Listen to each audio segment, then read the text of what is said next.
Livro para a defesa do espiritualismo. A propósito da introdução à metapsíquica humana, de Ernesto Bozano. Capítulo 2. A propósito da mediunidade da Sra. Piper. Passando às experiências feitas com a Sra. Piper, o nosso autor de muito reduz a sua tarefa. Recorre ao sistema de citar tudo o que foi obtido de menos probante e mesmo de negativo com esta médium, principalmente no transcorrer de certos períodos da sua longa carreira profissional, em que nela se verificava uma decadência medianímica, transitória é verdade, mas pronunciada. Nesses momentos, ela não mantinha o seu papel de médium, na verdadeira acepção do termo, tornava-se antes um paciente sonambúlico, sugestionado em determinada direção ou podendo sê-lo à vontade dos experimentadores, mormente quando estes eram pretensos homens de ciência, mas de tal modo incapazes que, longe de se conservarem passivos, a fim de não provocarem interferências desta natureza, intencionalmente sugestionavam a médium em transe, por meio de insidiosas interrogações. Obtinham, de start, justamente o que procuravam, como teriam conseguido com qualquer paciente hipnótico. E esse sistema é tanto mais extravagante, quanto ninguém põe em dúvida a possibilidade de, através de sugestões apropriadas, conseguir-se perturbar e mesmo suprimir as delicadas condições medianímicas, sempre oscilantes, num estado instável de equilíbrio, e transformá-las nas do sonambulismo propriamente dito. Daí a possibilidade de se poder provocar, à vontade, o fenômeno hipnótico da objetivação dos tipos. Ora, de uma feita, aconteceu que a Sra. Piper, insidiosamente sugestionada no sentido da objetivação de um tipo, o personificou, como fazem os pacientes hipnóticos, enquanto o pretenso espírito guia da médium parecia levar a sério a personificação sugerida. Compreende-se, entretanto, que o pretenso guia não era mais do que a personificação subconsciente que, por um efeito autossugestivo, havia tomado o nome de um espírito guia autêntico. Como de prever em tais circunstâncias, nenhuma prova de conhecimentos supranormais de outra natureza foi obtida. Deveria um fato bastar ao experimentador para que ele compreendesse a diferença existente entre um caso de objetivação de um tipo e a manifestação de uma personalidade autêntica espírita. Mas o pseudo-sábio não estava à altura para poder discernir, pelo contrário, serviu-se triunfante da sua admirável descoberta, para os fins que tinha em vista. E esta se reduzia, evidentemente, a uma verdade elementar, dado ninguém jamais haver contestado que, em determinadas circunstâncias, um médium em transe possa ser transformado em paciente sonambúlico. Se nos quisermos lembrar que o professor Hislop demonstrou, em polêmica memorável, como esses fatos devem ser interpretados, chegando a conclusões decisivas, veremos que existe, de sobra, motivo para desânimo ao constatar que, ainda hoje, haja quem persevere em ressuscitar essas experiências tolas e deploráveis, como se Hislop não as houvesse, para sempre, marcado com o ferrete da inanidade. Enfim, por mais que desta última observação ressalte o esforço ingente de tentar fazer-se ouvir por aqueles que fecham propositadamente os ouvidos, eu venho aqui demonstrar, firmando-me nos fatos, que série inumerável de casos de identificação de espíritos de mortos foi conseguida com a medianimidade da Sra. Piper. Esses casos permanecem, de modo absoluto, inexplicáveis pela teoria da prosopopese e metagnomia, teoria que longe está de ser nova, pois sob a capa de todos esses neologismos se encontram apenas as antigas hipóteses das personificações sonambúlicas e da clarividência telepática. A hipótese mesmo da criptestesia aí a descobriremos. Empreendendo a tarefa que aqui me incumbe, devo lembrar a máxima, cientificamente sem possibilidade de apelo, de Sir William Crookes, segundo a qual o valor teórico de 100 experiências negativas fica literalmente anulado por uma só experiência positiva bem observada. Vou começar por um exemplo que Sudri transcreve no seu livro, embora o faça de modo abreviado, a ponto de lhe tirar todo o valor teórico. George Pelion, incorporado na Sra. Piper, reconhece os seus amigos, dentre as pessoas que lhe são apresentadas, lhes dirige palavras, como teria feito quando vivo. É verdade que a prova fracassa quando chega a vez da senhorita Larner, que conhecer a menina, mas os esforços que faz para se recordar o lançam sobre a pista de novas provas de identidade. O episódio acima parece relatado com fidelidade, mas se tivermos em conta o ponto de vista anti-espírita do autor, veremos que foi resumido com grande habilidade. Como está, aqueles que desconhecem o texto não podem imaginar que o incidente negativo, ocorrido com a senhorita Larner, contém a prova positiva de que as hipóteses combinadas da prosopopese e metagnomia são impotentes para explicar o caso da identificação de George Pelion. Vamos, por isso, reproduzir o incidente em apreço, relatando integralmente a parte que se prende ao caso. Como se sabe, a personalidade medianímica de George Pelion foram apresentados, cada um de per si, 30 dos seus antigos amigos, que foram imediatamente por ela reconhecidos, sem que uma só pessoa haja sido com eles confundida. E não só Pelion chamou cada um desses pelos próprios nomes, mas ainda a todos dirigiu a palavra, em tons diferentes, como fazia em vida. Nós não falamos, aqui na Terra, do mesmo modo com todos os nossos amigos, o caráter da nossa conversa varia de acordo com a categoria das pessoas, com a sua idade, com a intimidade que com elas temos e com a estima ou afeição que a cada uma nos prende. Chega, enfim, a vez da senhorita Larner, moça que Pelion conhecera pequenina, quando contava apenas 8 anos. Pelion não a reconheceu, perguntando ao Dr. Hodgson quem podia ela ser. Hodgson respondeu que a mãe da moça era a amiga da Sra. Howard, que Pelion havia, com alguma familiaridade, conhecido. Reproduz o diálogo que, em seguida, se travou entre Pelion e a senhorita Larner. George Pelion. Não creio ter-vos conhecido muito. Senhorita W. Muito pouco, com efeito, vinhas algumas vezes visitar mamãe. George Pelion. Devo, portanto, também ter-vos visto. Senhorita W. Sim, algumas vezes. Vinhas acompanhado do Sr. Rogers. George Pelion. Interessante. Noutro dia, quando pela primeira vez vos notei a presença, pensei, não sei porquê, em Rogers. Senhorita W. Compreendo, mas não falastes. George Pelion. Não obstante isto, não chego a reconhecer-vos e desejava muito reconhecer todos os meus amigos, o que consegui até agora. Talvez me ache já muito afastado da esfera terrestre. Em suma, não me posso recordar da vossa fisionomia. Deveis estar muito mudada, não é? Nesse momento interveio o Dr. Hodgson. Vejamos, não te lembras, por acaso, da Sra. Larner? A mão da médium traduziu uma forte excitação. George Pelion. Sim, sim, de fato dela me lembro, porventura será a sua filhinha. Senhorita W. Sim, sou eu mesma. George Pelion.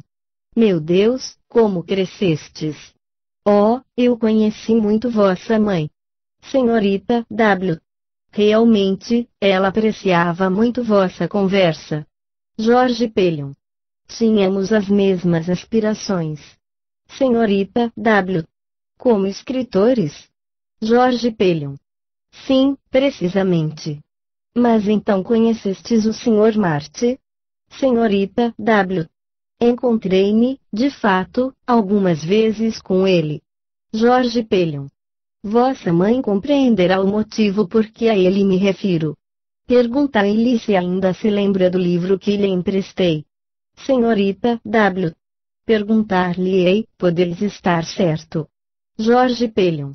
Perguntai-lhe ainda se ela se recorda das nossas longas palestras, à noite, em sua casa. Senhorita W. Não sei se dela se lembra, mas perguntarei. Jorge Pelion. Quisera ter-vos melhor reconhecido, não podeis imaginar como é agradável volver ao passado em companhia dos amigos da terra. Senhorita W. Eu era ainda muito criança e não seria de esperar-se que melhor me houvesseis reconhecido. Tal foi o interessante episódio do não reconhecimento, por parte de Jorge Pelion, de uma pessoa que conhecera, quando vivo. O Dr. Hodgson faz a seguinte observação. Esta sessão, cumpre não esquecer, realizou-se 5 anos depois da morte de Pelion. Este, ao morrer, havia já 3 ou 4 não via a senhorita Larner. Além disso, convém repetir que a senhorita Larner era apenas uma menina quando, pela última vez, a vira Pelion, de quem não podia, portanto, ser o que se chama um amigo particular, devendo ao mesmo tempo ter sensivelmente mudado depois dos 8 anos. Esse interessante episódio, de não reconhecimento por parte de Jorge Pelion, torna-se portanto inteiramente natural. O fato, porém, de estar eu perfeitamente informado do nome e do prenome da senhorita Larner e de sabê-la conhecida de Pelion, dá, ao do não reconhecimento, valor do melhor argumento possível, em favor da tese da existência independente de Jorge Pelion, visto contrapor-se à hipótese de uma personalidade secundária, dependente, para suas informações, da consciência e da subconsciência de pessoas vivas. A ninguém escapará que as considerações do Dr. Hodgson encerram, implicitamente, a refutação da hipótese da prosopopese metagnomia, hipótese que é apenas a reprodução, sob denominação nova, das antigas hipóteses a que Hodgson se refere na sua crítica. Repito, portanto, que, se tratasse de uma personificação subconsciente, assistida pelas faculdades clarividentes da médium, a personalidade de que se trata poderia ter colhido das subconsciências dos assistentes as informações necessárias para uma mistificação, ou, por outra, deveria ter reconhecido imediatamente, na moça que tinha diante de si, a meninazinha que Pelion havia conhecido, quando vivo. Por que não o conseguiu, quando possível lhe foi fazê-lo em relação a todos os demais amigos? Que consequências teóricas daí se devem tirar? Se fosse o caso de uma personificação subconsciente, esta, em tais circunstâncias, deveria reconhecer a senhorita Larner, sem hesitar. Se, pelo contrário, se tratasse da presença real do espírito de Jorge Pelion, este não a deveria reconhecer, dado que ele só a havia visto algumas vezes na primeira infância, sendo ela agora uma mulher. Em outros termos, no caso da interpretação espírita dos fatos, observa-se uma concordância admirável entre o que se devia passar e o que, de fato, se passou, enquanto que na hipótese oposta se verifica uma discordância desastrosa, que se manifesta justo no momento crítico da corroboração experimental da hipótese em apreço. Somos, portanto, obrigados a optar pela hipótese que explica realmente os fatos e que não pode ser senão a espírita, pois outra não existe, nem pode existir, capaz de explicar casos análogos. Ora, os casos dessa natureza se contam por centenas nas experiências com a Sra. Piper. Ainda assim, como a fertilidade sofística dos nossos antagonistas não conhece limites, não deixaria de ser útil precatar-nos, desde já, imaginando as objeções de que poderiam lançar mão. E não descubro mais que 2. Vejamos a primeira. Poderiam objetar que as investigações metapsíquicas têm demonstrado que o médium ou o sensitivo não percebe senão com grande dificuldade uma coisa pensada, em dado momento, pelo consultante, enquanto que facilmente apreende desde que este dela tire o sentido, quer isto dizer que os sensitivos leem, em geral, facilmente no subconsciente dos indivíduos e só com grandes dificuldades na sua mentalidade consciente.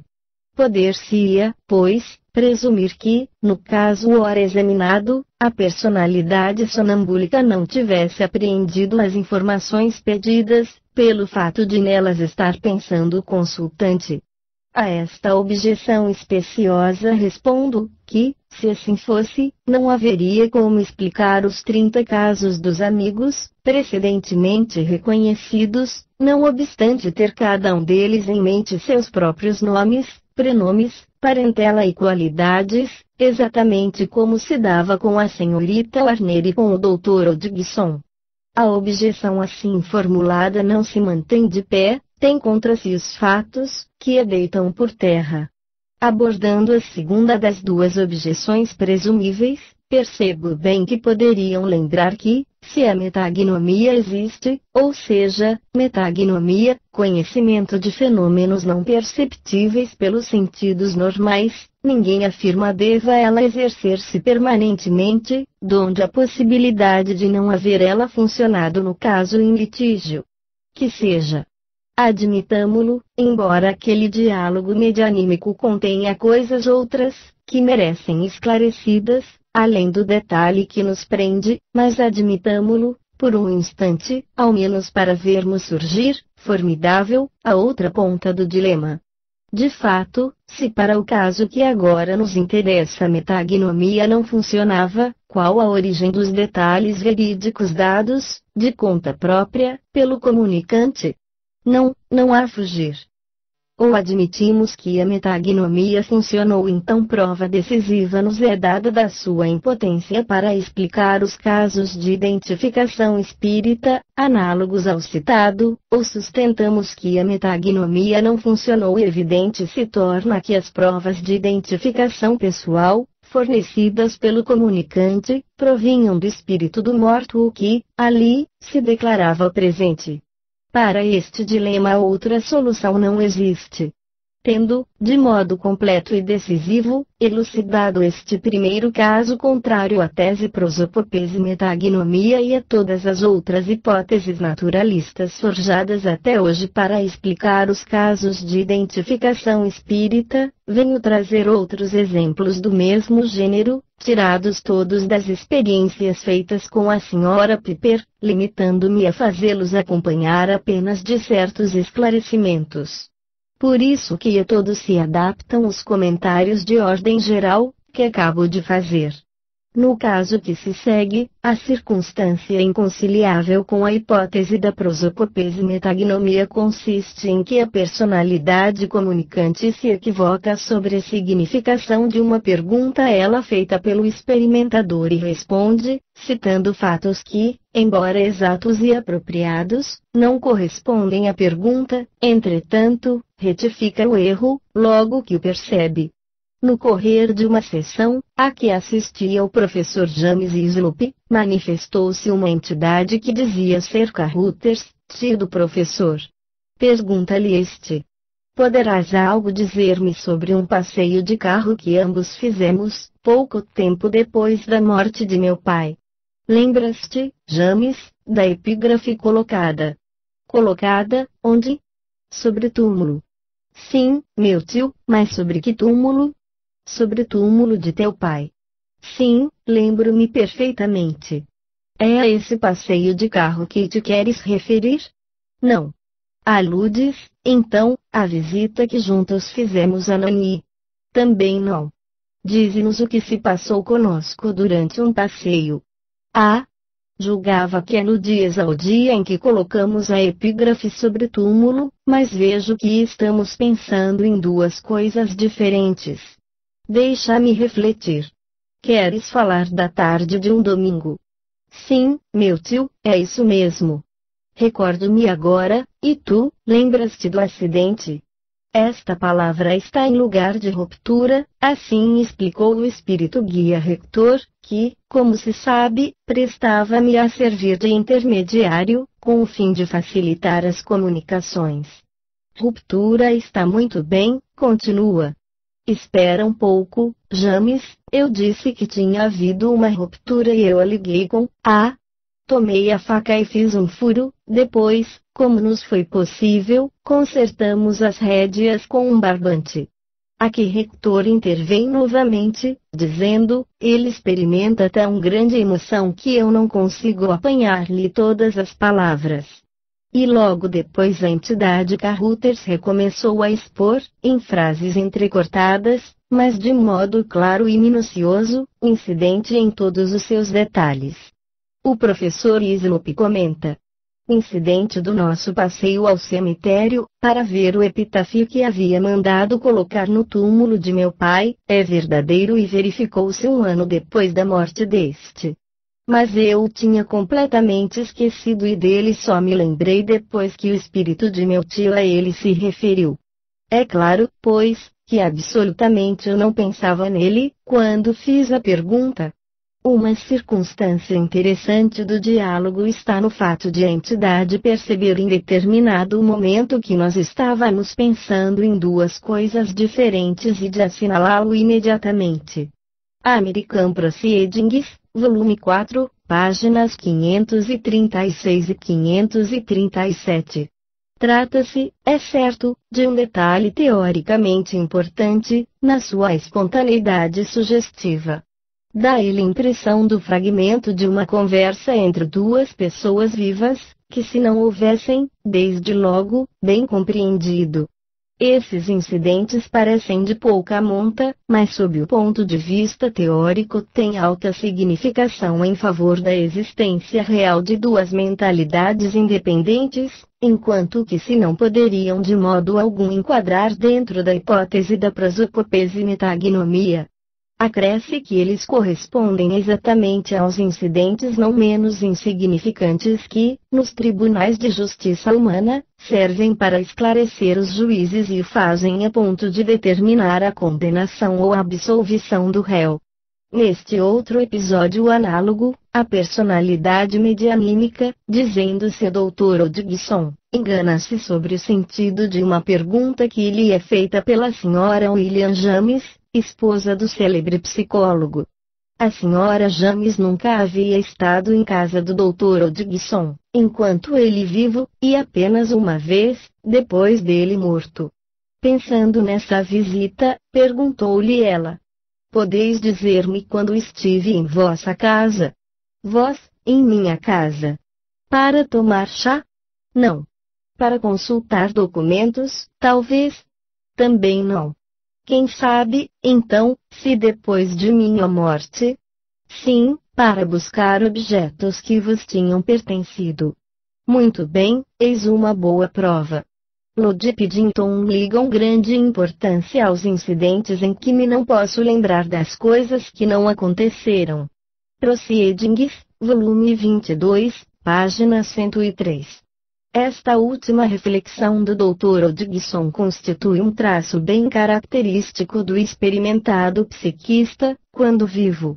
Com efeito, sob o ponto de vista teórico, deve-se ligar importância máxima aos casos em que a entidade comunicante não se deixa sugestionar pelas perguntas, declarando não se lembrar, sempre que tal acontece.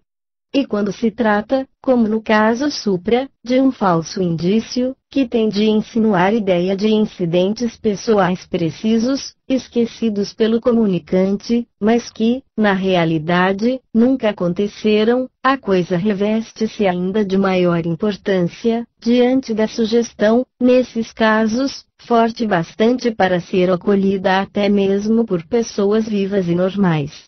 O fato, em tal circunstância, de não se lembrar de coisas que não se deram, demonstra a presença de uma individualidade independente que, naturalmente, não deve ser outra senão a do defunto, que se diz presente.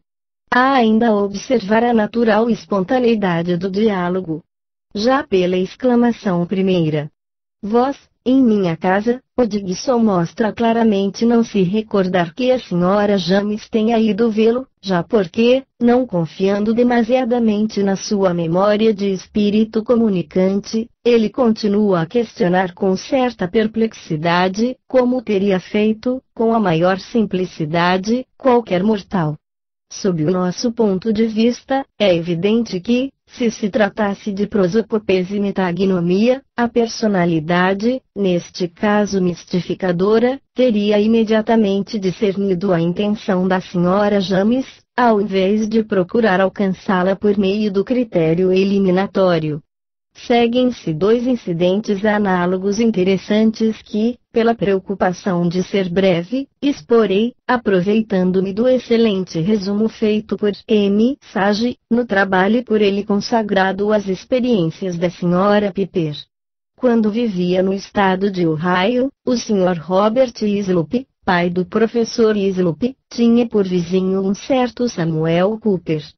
Os cães deste último mataram, certo dia, alguns carneiros de Robert Hislop, o que provocou, entre ambos, uma desavença, que durou anos. Numa sessão, onde se manifestava uma entidade que dizia ser a de Robert Hislop, o Dr. Hodgson, que substituía o professor Hislop, fez àquele uma pergunta, que este último lhe havia enviado por escrito, pretendendo, por ela, chamar a atenção do pai sobre os incidentes da sua vida no Ohio. A pergunta era assim concebida: lembras-te de Samuel Cooper e a respeito poderias dizer-nos alguma coisa? O comunicante respondeu: James quer referir-se ao velho amigo que eu tive no Oeste. Recordo-me perfeitamente das visitas que mutuamente nos fazíamos, e das longas palestras em que nos entretínhamos sobre assuntos filosóficos. Em outra sessão, onde o Dr. Hodgson ainda estava só, ele voltou ao assunto. Eu tive um amigo chamado Cooper, cujo espírito apresentava uma feição muito filosófica, nutria por ele um grande respeito.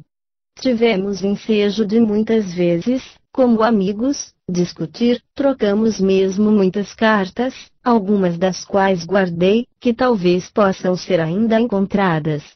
Em outro dia, estando então presente o professor Hislop, o comunicante disse ainda: procurei lembrar-me da escola de Cooper.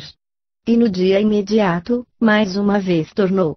Tu me perguntaste, James, o que eu sabia de Cooper. Pensaste, por acaso, que ele tivesse deixado de ser meu amigo? Havia guardado algumas das suas cartas, que julgava estivessem contigo. Em tudo isso o professor Hislop não achava sinal qualquer de Samuel Cooper. Não sabia mesmo que pensar a respeito, quando, por uma pergunta direta, procurou conduzir o pai ao assunto que ele tinha em mente. Queria saber, disse ele, se te lembras dos cães que mataram os nossos carneiros. Oh, lembro-me perfeitamente, mas me havia esquecido. Foi a causa da desavença entre Samuel Cooper e eu. Mas eu não pensei nele, desde logo, porque não era dos meus parentes nem dos meus amigos. Se eu tivesse compreendido que era dele que querias falar, teria feito um esforço para me recordar. Ele está aqui, mas eu o distingo apenas vagamente. Este episódio é interessante. Tudo que Robert Hislop havia dito até então relativamente a Cooper, nada se referia a Samuel, mas a um velho amigo seu, o Dr. Joseph Cooper. Robert Hislop havia tido efetivamente com ele numerosas discussões filosóficas e comumente se correspondiam.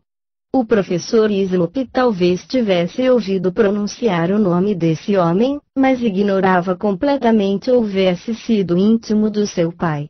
Foi sua madrasta que lhe forneceu tais pormenores no decorrer das investigações que fez, junto aos seus, com o fim de esclarecer os incidentes das sessões, para ele obscuros. Nota-se que, como nós, os desencarnados são passíveis de se enganarem. Vou passar, agora, ao incidente certamente mais dramático do caso. O professor Hislop, lembrando-se que seu pai dava o nome de catarro à sua última moléstia, enquanto que ele, James Hislop, pensava tratar-se de um câncer da laringe, fez-lhe calculadamente uma pergunta para trazer à baila a palavra catarro.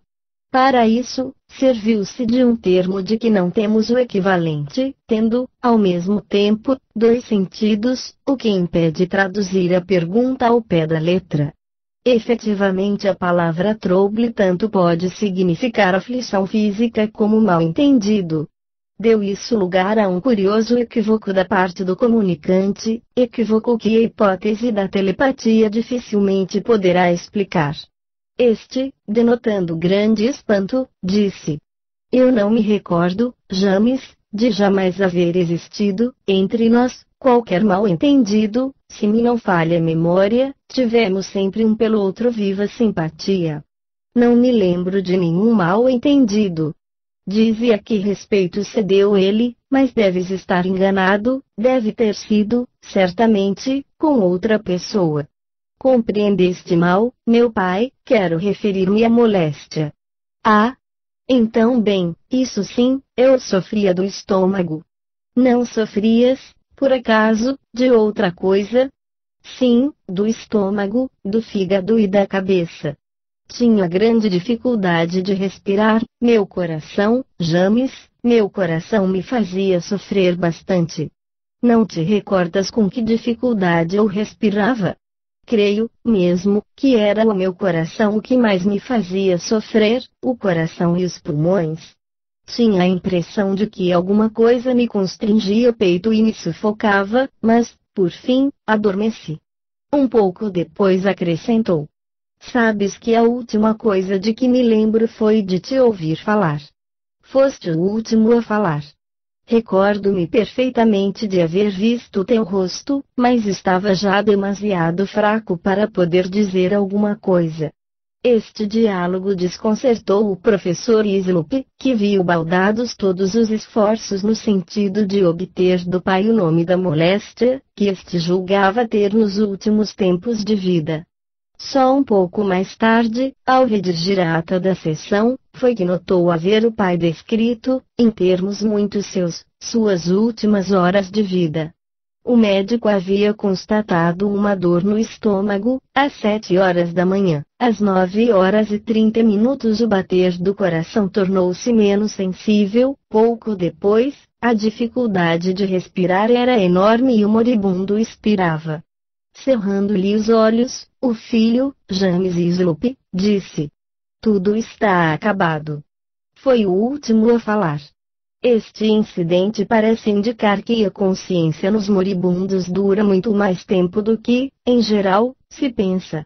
M. Sage, Madame Piper, etc., páginas 201 a 295. É para notar que, neste último caso, além dos episódios onde o comunicante se engana na interpretação das perguntas que lhe são feitas, respondendo de acordo, atitude inexplicável pela hipótese da prosopopese e metagnomia, se apresenta, análogo ao precedentemente citado, em que o comunicante não se deixa sugestionar pelas perguntas, levado por estas a supor que se não pode lembrar dos acontecimentos importantes de sua vida. Sente-se tão senhor de si mesmo, que recusa admitir esse esquecimento. Com efeito, o comunicante Robert Islop, tendo se equivocado sobre a significação de uma palavra e crendo que seu filho fizesse alusão a um mal-entendido ocorrido entre ambos, diz com verdadeira surpresa: "Não me recordo, James, de jamais haver existido, entre nós, o menor mal-entendido. Se me não falha a memória, sempre tivemos, um pelo outro, a mais viva simpatia. Não me lembro de nenhum mal-entendido." Dize a que respeito cedeu ele, mas deves estar enganado, deve ter sido certamente com outra pessoa. A espontaneidade eloquente dessa linguagem a ninguém deixará de impressionar, assim como a importância teórica de episódios semelhantes, somente explicáveis com o auxílio da hipótese espírita. Neste outro exemplo, de que nos vamos ocupar, a inaplicabilidade da hipótese da prosopopese e metagnomia ressalta do fato de a personalidade do comunicante chegar às últimas particularidades de que se lembra, sobre o leito de morte, e que coincidem com alguns dos seus movimentos, indicando a própria consciência, sem invadir o campo das recordações complementares, presentes no pensamento do interlocutor, recordações efetivamente pouco conciliáveis com as condições comatosas em que se achava o moribundo. Em uma sessão muito interessante, onde a entidade comunicante era afinada à esposa do professor Slope, ela disse, dirigindo-se ao marido: "Lembras-te da noite que precedeu a minha morte? Estavas assentado comigo, ou antes, perto de mim, mas, a não ser disso, de bem pouco mais me recordo." "Lembro-me perfeitamente, Maria. E tu tomaste a minha mão, não foi?" "Sim, exatamente. E eu me recordo, ao contrário, de muito pouca coisa." Não tendo sido esta última frase enunciada claramente, Hector explica que ela queria dizer que se lembrava muito pouco do incidente que ele se devia melhor recordar. O professor Slope comenta: "Minha mulher piorara na manhã de sexta-feira. Havia passado ao estado de inconsciência, dentro do que era possível presumir, na noite de quarta-feira, às 11 horas, e assim permaneceu, ao menos aparentemente, até a morte.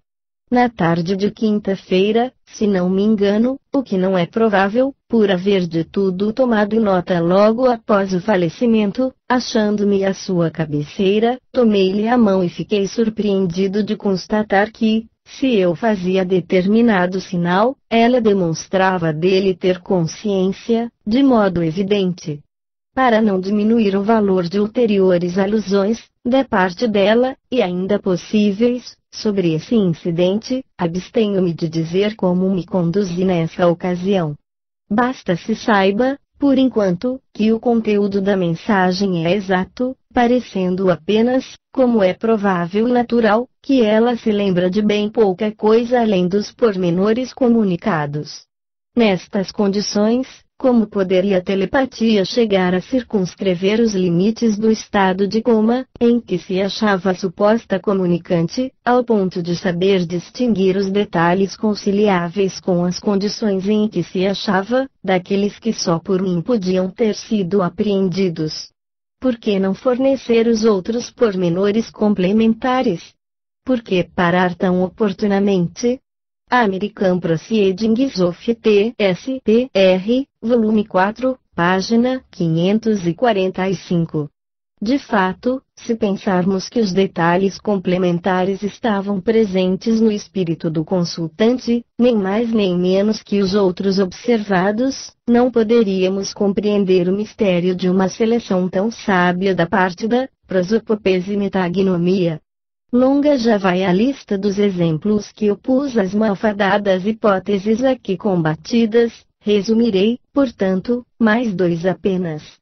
Nas sessões experimentais da senhorita MacLeod, uma irmã desta, de nome Eta, manifestou-se, quando ainda viva e atormentada pelo mal que a devia levar ao túmulo, julgava ela sofrer de uma moléstia do estômago, as demais pessoas da família sabiam, entretanto, tratar-se de uma moléstia do coração. Ora, na mensagem medianímica, ela, entre outras, faz alusão à causa da sua morte, atribuindo a uma moléstia do estômago. Proceedings of TSPR, volume 13, página 351. Como conciliar esse gênero de erros com a hipótese da prosopopese metagnomia? A senhorita MacLeod conhecia a verdade, os familiares ausentes também a não ignoravam, nem a metagnomia com os presentes nem com os ausentes, bastaria para elucidar o incidente. Difícil ainda seria harmonizar a prosopopese metagnomia com este outro incidente. No admirável caso de identificação dos gêmeos do casal tal, o espírito guia Finuit, que afirmava-os estar vendo exatamente como se apresentavam em vida, equivocou-se, julgando fosse um menino ou a menina Ruth. Ora, enquanto eles vivos, toda a gente que via a menina Ruth tomava por um menino. Proceedings, volume 13, página 384. A confissão feita por Finuit não precisa ser comentada, desde que tomemos ao pé da letra sua própria afirmação de estar vendo os gêmeos, exatamente como eram em vida, mas nada se explicaria, ao contrário, pelas hipóteses da prosopopese e metagnomia, se considerarmos que os pais, presentes, conheciam bem o sexo da filhinha e deveriam, por conseguinte, ter telepaticamente influído sobre Finuit. Antes de nos despedirmos dos casos que se relacionam com a medianimidade da Sra. Piper, convém abordar um outro fato negativo, sobrevindo nas experiências com essa médium. Sudre a ele liga grande importância, encarando-o como a prova decisiva, em apoio da sua tese. Mal se concebe não tenha percebido que, embora negativo, desastroso é ele para as hipóteses da prosopopese e metagnomia. A personalidade medianímica, que afirmava ser o espírito de Mears, não conseguiu revelar o conteúdo de um invólucro lacrado, pelo eminente psiquista deixado antes de morrer, a fim de poder, depois de morto, provar, medianimicamente, a própria identidade daquilo que, sob o ponto de vista espírita, pode ser facilmente explicado, com o auxílio das considerações feitas pelo professor Sloop, relativamente às interferências perturbadoras que se produzem no ato da comunicação. Não nos ocuparemos por enquanto. O que urge deixar bem claro é que, depois de diversas tentativas, os diretores da Society for Psychical Research, depositários do invólucro, decidiram abri-lo e tomar conhecimento do seu conteúdo. Se a medianimidade da Sra. Piper consistisse realmente numa forma de metagnomia, ou seja, conhecimento de fenômenos não perceptíveis pelos sentidos normais, combinada com a prosopopese, ou seja, alteração ou mudança que tanto pode ser espontânea como provocada, da personalidade psicológica da pessoa. Há, ainda, a mediúnica, em que essa alteração se dá em decorrência de um processo obsessivo, deveria ela ter desalojado o famoso segredo, ao menos de uma das subconsciências que então já o possuíam, e isso com tanto maior razão, quanto os detentores do segredo se achavam habitualmente presentes às sessões realizadas posteriormente. Não obstante, nada foi revelado. O mesmo se pode dizer do caso do Sr. Blodgett, este com a circunstância notável de, constatado o insucesso e aberto o invólucro, continuar ele as sessões com o fim deliberado de, ainda que demasiado tarde, obter qualquer manifestação a respeito. Renovaram-se as tentativas também da parte da personalidade comunicante, ou da médium em transe, se preferem, para a revelação do conteúdo já conhecido do Sr. Blodgett e do professor W. James, mas tudo resultou também inútil. Como vimos, mesmo nos dois últimos casos com a Sra. Piper, em que as circunstâncias eram em extremo favoráveis, não conseguiu essa médium captar telepaticamente o pensamento consciente ou subconsciente dos assistentes ou dos ausentes. Quer isto dizer que nos casos com a Sra. Piper a hipótese da prosopopese e metagnomia foi ainda uma vez confutada pelos fatos, que se encarregaram de demonstrar que os incidentes de identificação pessoal de defuntos, que se produziram por intermédio dessa médium, devem ser considerados como autenticamente espíritas. Há ainda uma observação. Os casos acima, que em sua totalidade representam variadas formas de manifestações inexplicáveis por qualquer uma das hipóteses naturalistas, oferecem-nos ensejo de formular conclusão de ordem geral, mas de excepcional valor teórico a que cheguei, isto é, que a repulsa que se verifica no campo dos metapsiquistas, ou seja, estudo dos fenômenos psíquicos, como a clarividência, a telepatia, etc. Puros pela explicação espírita dos casos de identificação dos mortos deve ser atribuída, principalmente, à circunstância de ali estarem sinceramente convencidos de que o simples fato da existência da metagnomia, ou clarividência ou criptestesia, se mais preferem, torna supérflua a hipótese espírita, por poderem explicar cientificamente todos os casos dessa natureza por meio das faculdades supranormais inerentes à subconsciência humana. Mas absolutamente assim não é. Aquela opinião, fruto de uma análise superficial dos fatos, não passa de um preconceito deplorável, de um erro evidente, que precisa ser combatido com energia, se quisermos que as investigações metapsíquicas enveredem pela senda de uma orientação menos partidária.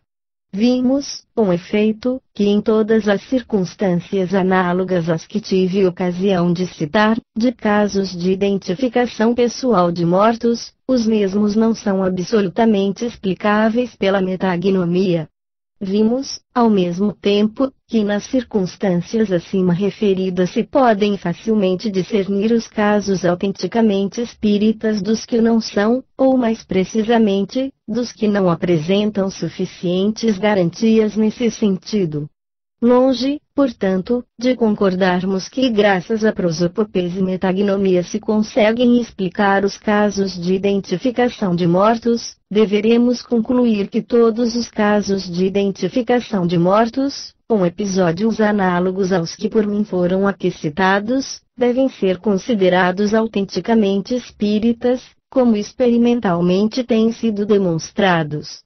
Aqueles que sustentam o contrário precisam justificar as suas opiniões, refutando, com argumentos, os argumentos por nós até aqui expostos, e também os que se vão seguir.